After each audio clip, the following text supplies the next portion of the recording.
Welcome to On the Edge with April Mahoney Brains. Here, this is the spot where the conversations are pointed, the guests are sharp, and the responses are never dull. Did you bring your thinking caps? Because it's time to put them on. I can do the big one. Because the conversation starts now. I want to make sure that I have your authorization and consent to edit, record, and distribute this podcast on behalf of my show, ALM Enterprises, a good person production for On the Edge with April Mahoney. Are we good? We're good. We're good. All right. Everything is good. All right. Here we go. Welcome to On the Edge with April Mahoney Brains. You are at the location, the spot right here, where the conversation is pointed and the guests are sharp and the responses are never dull. Today we have Camberly Gilmartin. That's a mouthful.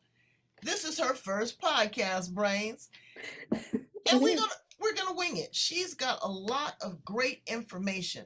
We're gonna cover everything from soup to nuts. Okay, and it's going to be a lot of fun because I like to have authentic, organic conversations. I want to hear what's in people's heads. I want to hear what's in their thoughts. And you know I'm going to give my commentary and my opinion. I just can't do anything but that. So let's welcome her to the edge. How are you today, Camberly Gilmartin? I am doing great. I'm doing great. I've got a house full of summer guests and trying to squeeze a little corner of quiet for myself, and I'm doing great. Girl, we ain't got nobody at the house. We're going on vacation. I haven't had company. My mom passed away about a year and a half ago, and this used to be the watering hole. Everybody would come here, and we do the barbecues and the Thanksgiving and all that. And now that Mama's not here, it's kind of fizzled out. But I tell you what, it's just me and Mr. Magnificent, and I'm gonna get me a fur baby here when I come back from my vacation, and just live my life. What does life look like for you? Not out, family, but what does it look like for you right now? Oh my gosh, I can honestly say that the last 2.5 years have been just this most amazing journey, learning and taking great leaps of education and personal growth, and life is really great. I finally beginning to really truly master the concept of finding the happiness in the folds of everyday life. It's really good. Life is good. And living your best life and living a full life. People limit themselves. They stay in that one lane when you got a super highway out here. They are so ingrained in their way of thinking. I mean, you look at the politics of the world, you look at all of this dissension against the races and against the establishment, and they're just really missing the forest for the trees. There's so much beauty out there. There's still, nature. There's still great vacations. There's still great friendships and relationships. You're doing a lot of mindset work around relationships. You focused it on young people, but as we got to talking in the green room, I think it really applies to humanity, Hmm. overall. Tell us a little bit about where your head's at. Yeah, well, I've had the really amazing opportunity to be a part of a multi-authored book that's coming out. It's actually already launched. It's going to be relaunched in 2020 in the fall, actually. But through this journey with 20 other women, um, I've had the opportunity to write a chapter on my definition of wealth, and it's all about how my belief is that health is wealth, and that each of us could really benefit from being more aware and bringing stillness into our life, even if it's just for a few moments every day. And through being aware of that stillness and bringing it into our life more often, that allows us to really connect deeply with our own self and what I like to call our divine essence. That's really kind of my way of saying spirit, however you want to think of spirit.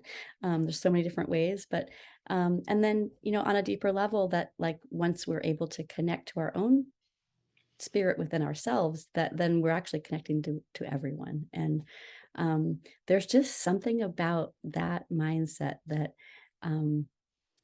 makes a lot of the worry and a lot of the things that we stress and fret about seem so insignificant. And I'm not saying worry and stress is insignificant. What I'm It's really saying, insignificant. It doesn't bring you value. Worry no, and stress is not a place where you incubate. no, and it's You not know, a creation. We don't create from that. no. That's destruction mentality, right? And um, what I've learned over the last couple of years is that, pain and struggle and stress exist all the time around us, all the time. And that we always, always have a choice. We can connect into that energy, or we can connect into the calm and the stillness of our own divine essence or But spirit. you can use that reality to fuel you. You know, 100%. Yeah. you sit in this space, you take responsibility for your actions, Yep. because how you react to it is your action. What you do. See, sometimes it takes me a little while to de-escalate, but I'm a thinker, Mm-hmm. and sometimes I overthink it, which a lot of people do.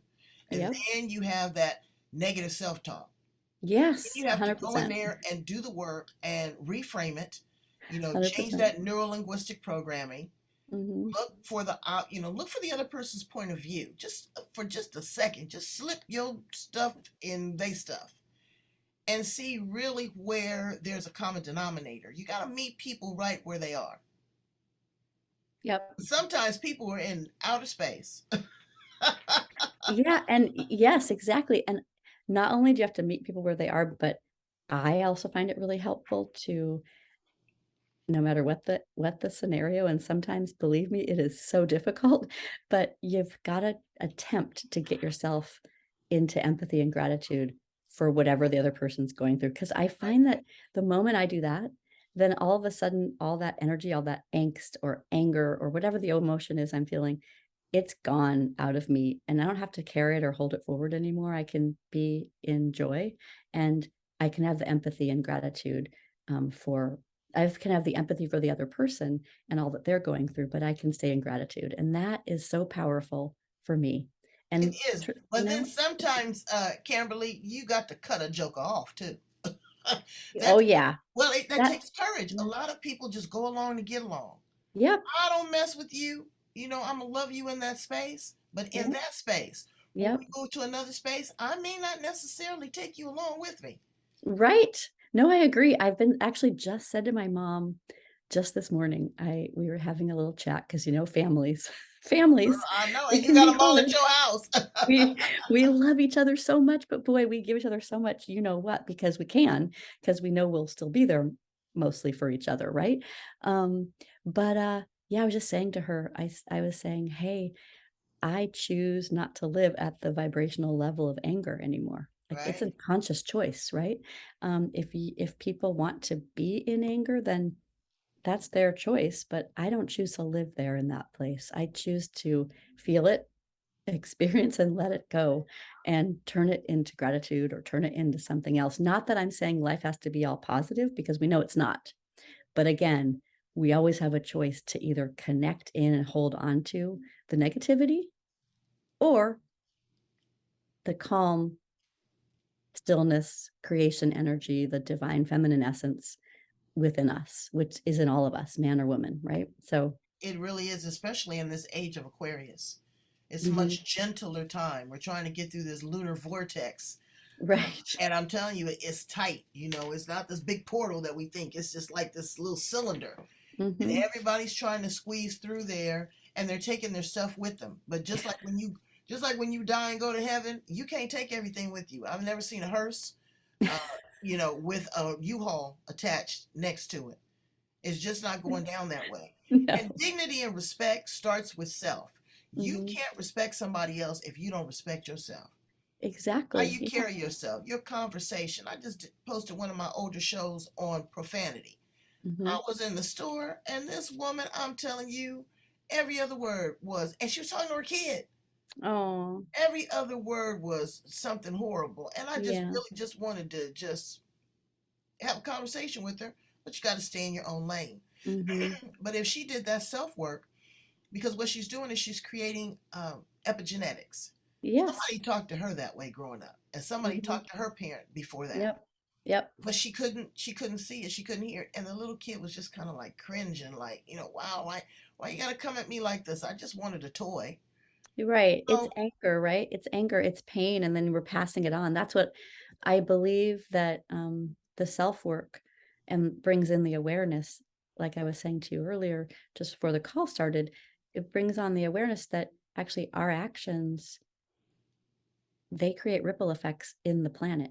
Not just for our little children that we're swearing at, who then are feeling that anger like a pierce of a sword through their heart. It mhm, hurts them, but it creates like ugliness and anger and unhappiness in our planet, and it starts with us. So we have to actually practice really deep self-care of we our do. own self, finding that stillness so that we can get to that place where we find gratitude and empathy, so that what we're emanating out and vibrating out is love, because the world, we are, all of us, at What our the essence world and needs deepest now core, is love, love, right? sweet love. Yeah, and that's what we need more of in the world. I mean, I look around as the mother of 2 teens, and sometimes I'm just disgusted. Um, I love music, but sometimes I'm just disgusted at the lyrics that my children are listening to, and sort of the belief systems, behavioral systems that are being perpetuated and kind of held up high as the way to be and look and dress and act in our world right now. And I think, oh my gosh, that's not really a road to what we're talking about here. It's not a road to love for sure. It's not a road to happiness if we're living at the low vibrational energy of um, disrespect and pain and hurting of Hmm. others, right? Yeah. They do, but it's it's everywhere, and Yeah. it's mostly in that device. Yes. I had some young people with me, and I told them, look, let me tell you something. My time is valuable. Hmm. Okay, Hmm. people pay big money to spend time with me. Yep. So if you didn't pay to get up in here, I suggest you pay attention. Right. Okay, Yeah. and so put the device down. You can pick it back up. If you get hurt, you're with me. If you need something to eat, you're with me. If you need to call somebody, you're here with me. So there's Right. no reason to do that and to Hmm. be able to disconnect. And also, it's training the mind to be able to multitask. My husband's quick to say, "Oh, multitasking isn't, I don't believe in that because you're not giving one thing your undivided attention." And I can appreciate that too. Hmm. So you are a woman that has consciously uncoupled. You're a single mother of two teenagers. Yes. Um, when you decided to, do the Big Bang Theory and step out on your own, were you afraid? What was running through your head Oh, at that time? April. Yeah, I mean, I think I wouldn't be honest if I didn't say that it was, one of the most difficult and really, frankly, I think sad things in my life, because I believe when you love someone, you always have a piece of them in your heart. Um, and yes, I was a little afraid, and I was a little unsure, and it took a lot of working through the grief of I like to say, and I talk about it in my chapter in the Wealth book, the kind of like breaking up or destruction of my Norman Rockwell painting. Like in my mind, I Mm, had this Norman Rockwell painting, probably from watching too many Disney movies when I was young, but I had this Norman Rockwell painting, like this beautiful family sitting around a table, right, right. And so for me, that breaking up of the dream of what I thought my life should be was really, really painful and really hard, and I was afraid. well, because we have these expectations. I was having a conversation with somebody the other day about expectations of others. That's your first mistake, brains. It's like somebody coming to your house and you have an expectation of what they're going to wear. Hmm. And, he didn't have a button down shirt on. And oh my God, here he is with a collarless shirt. Exactly. So the whole thing, the whole evening is ruined because he didn't wear a collared shirt. Well, did you set the parameters? Did you tell him what the dress code was? Did you tell him that, you might need a jacket? That this is upscale. This is elegant. They do it. We're going on a cruise ship, and they Hmm. clearly define what it is. So then, if a person doesn't fall in line, it's on them. The Right. onus is on them. It's not on you. Having expectations of others is a dangerous thing, but it takes a lot to, just kind of go with the flow. That's what we were talking about, meeting Mm-hmm. people where they are. Mm-hmm. I'm working with a group right now, and I was laughing. I was telling one of my other guests, this person was wearing me down. Okay. I've been there. All right. And I just sucked the oxygen right out of the room. And I said, you know what, April, you're such a hard charger. You got such a strong personality.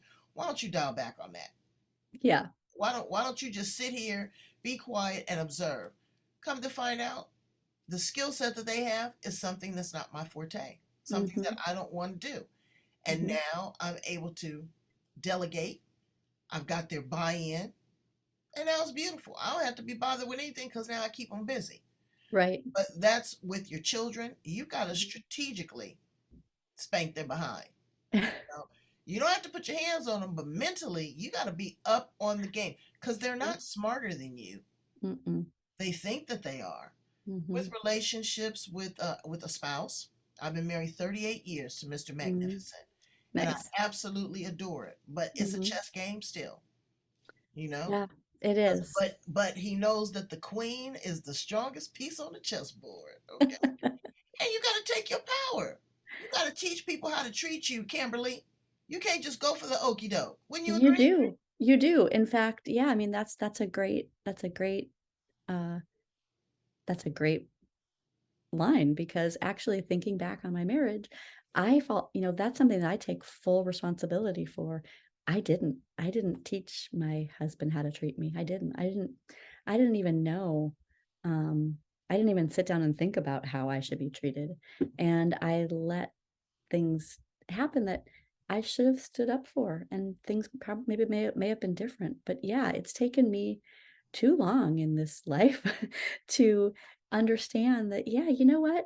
Um, you can tell people how to treat you, um, and that's okay. It's okay to have a voice. It's okay to talk out loud when things aren't great, and it's okay to set standards for yourself. And it's also okay to recognize and notice that um, if people aren't able to respect the standards that you set for yourself, then maybe they're not right for you in the moment. Out And you that's go. okay. Nothing bad against them or you, but like you might have different there was that word again, expectation. I mean, Expectation. yeah. It is what you expect of someone else, what your mindset, what your standards, what your beliefs, with your understanding, limited understanding, okay? Because we are limited in our understanding.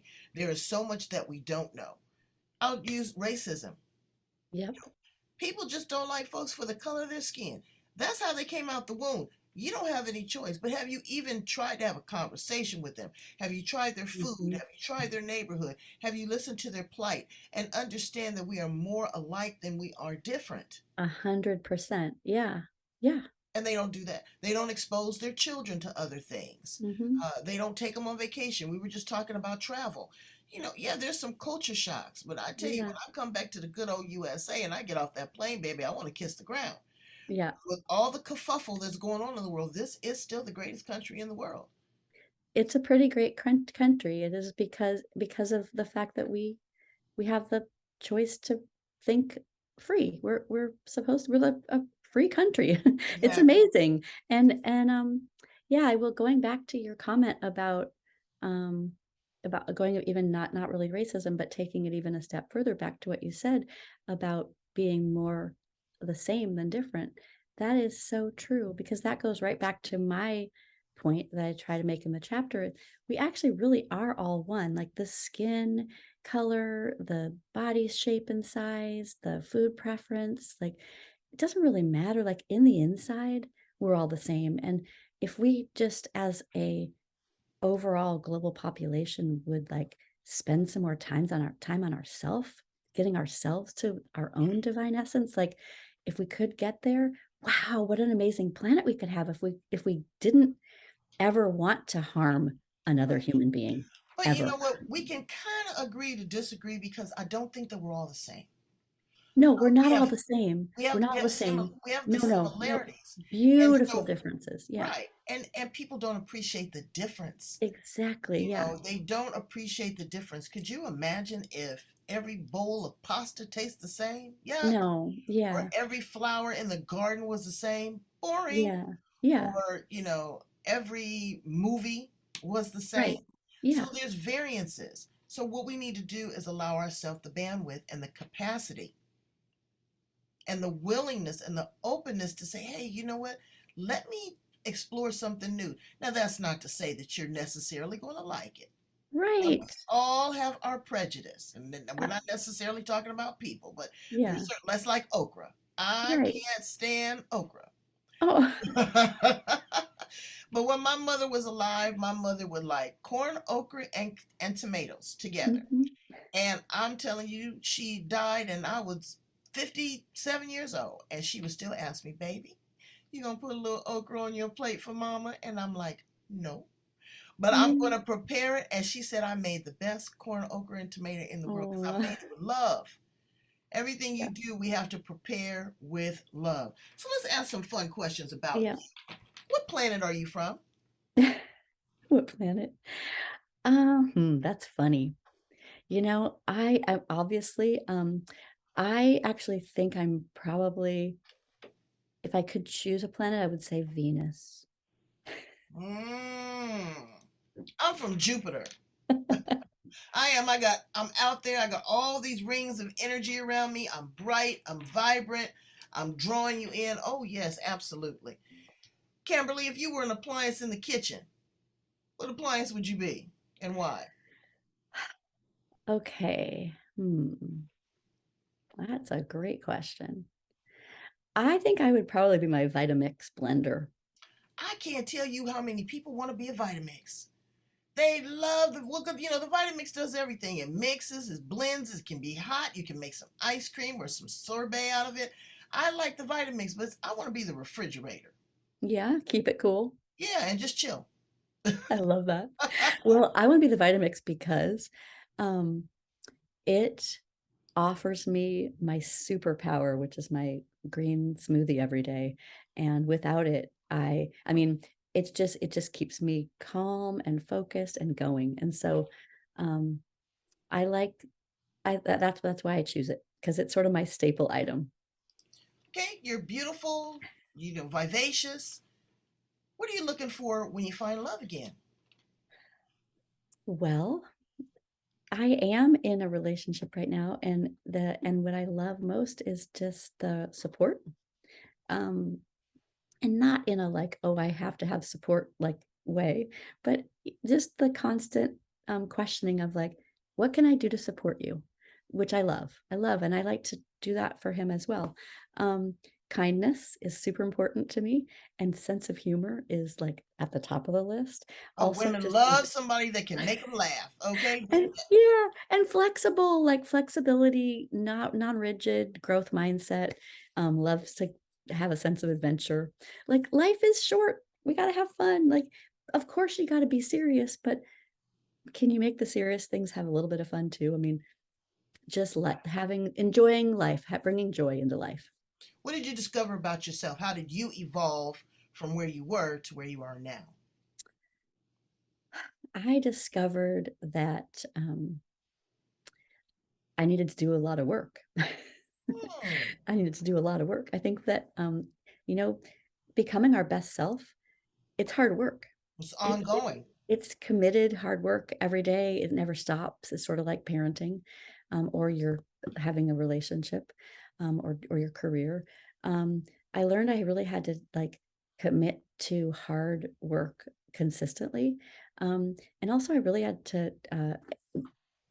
My belief system had to change. I had to believe and find my own value. Mm. And that is another thing that I think they don't teach in school. They don't Well, teach you how to that's the find your own emotional. value. That's the emotional finance. Yeah. Yeah. Figuring Yep. out really where your comma is. You know how many zeros are there Mm-hmm. because it's a lot. It's definitely Yeah. a lot, but it is an ongoing process. If you had three wishes, Camberly, what would they be?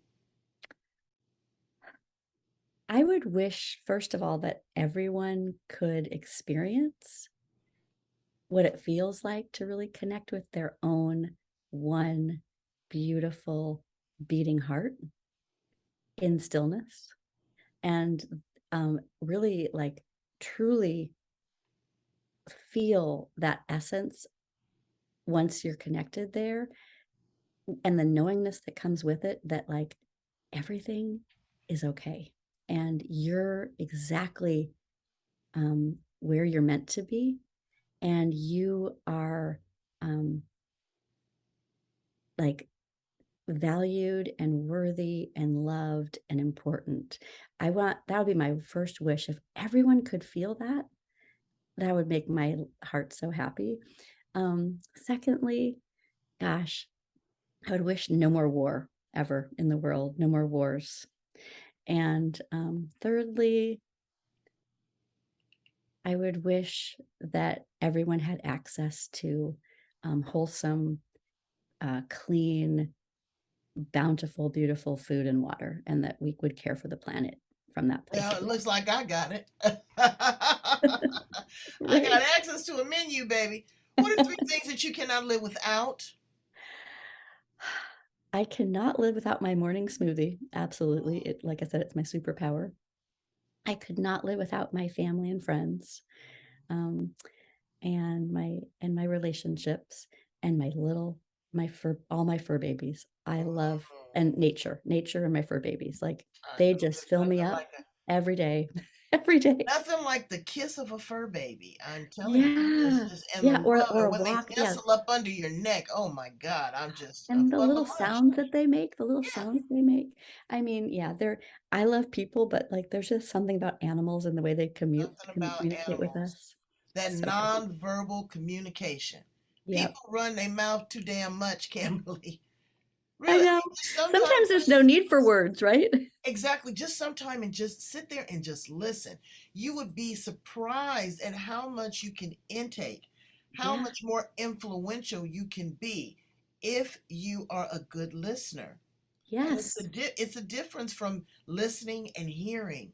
Mhm. How are you going to apply that information? You're going to have to edit and filter. Everything is not going to be applicable to you. I get it, Yep. you know. Yeah. Yeah. Sometimes you just want to tune people out.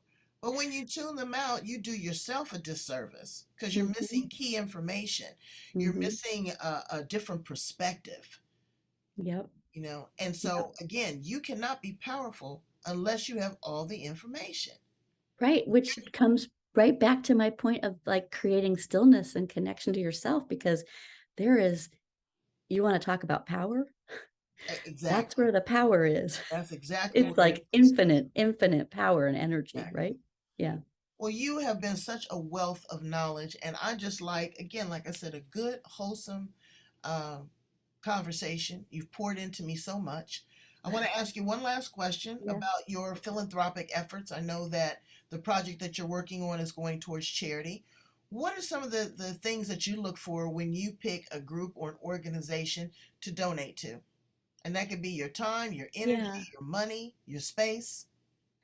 Yeah, I guess the main thing, and this probably rings true for many, is that I always look to make sure that the mission is aligned with, my own values.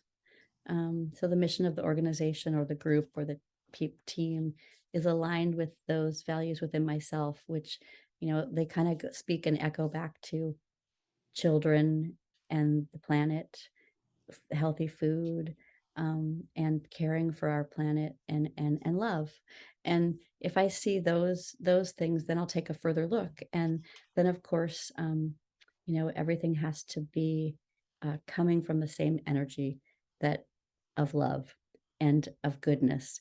And if I start to feel or see or notice that an organization is perhaps coming from other places like ego or greed, then those are usually organizations that I would pull back from. It Well, has that's to why come you're from from me. Venus. Okay, you're going to take us to a different planet because that is the planet of love. And I thank you so much for loving on me and loving on my brains. Right here on the edge, you see this, baby? Look, look, babies, I want y'all to see this. This is where I need you to go. I need you to like, love, and share. What did I say? Like, love, and share, because this is the place, as I told you, where the conversation is pointed and the guests are sharp and the responses are never dull. Thank you so much, Camberly Gilmartin. Tell us a little bit about how we can get in contact with you, or if you want to continue the conversation. You got a Facebook page.